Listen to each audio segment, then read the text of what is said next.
35 lakh views today on my YouTube channel Aspire 32.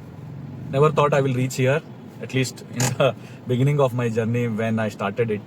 I never knew how much impact it will make. But it reminds me of a very important point which I read in a book called as The Startup of You. And eventually I did exactly what the book said, but without understanding it. But now I completely know what the book was trying to say, and that is what I'm sharing it with you today. The point which the book mentions is that it says when you are young, you believe that you have a lot of time, and we do not understand the importance of time.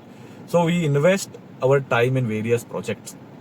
But that book says that at least some of these projects should end up building your own identity, which is not linked to a title or a position or an organization.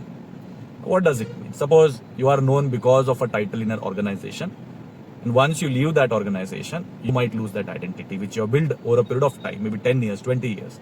Similarly, you are an associate dentist working in a clinic for 7-10 years, and because of some reason, you had to leave that organization or that clinic.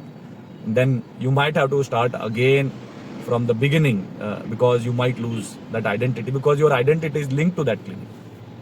Now, I understand that some of you may say that sometimes it is not possible to put your own clinic because of various situations. Absolutely right.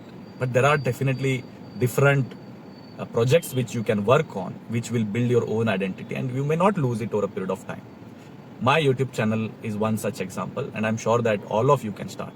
You can make videos, educational posts, anything what you love on Instagram, and that will build your own unique identity. You may be an author. At least some of those projects over a period of time. Because now that you know this point, do let me know what would be the project you'll be working on to build your own unique identity.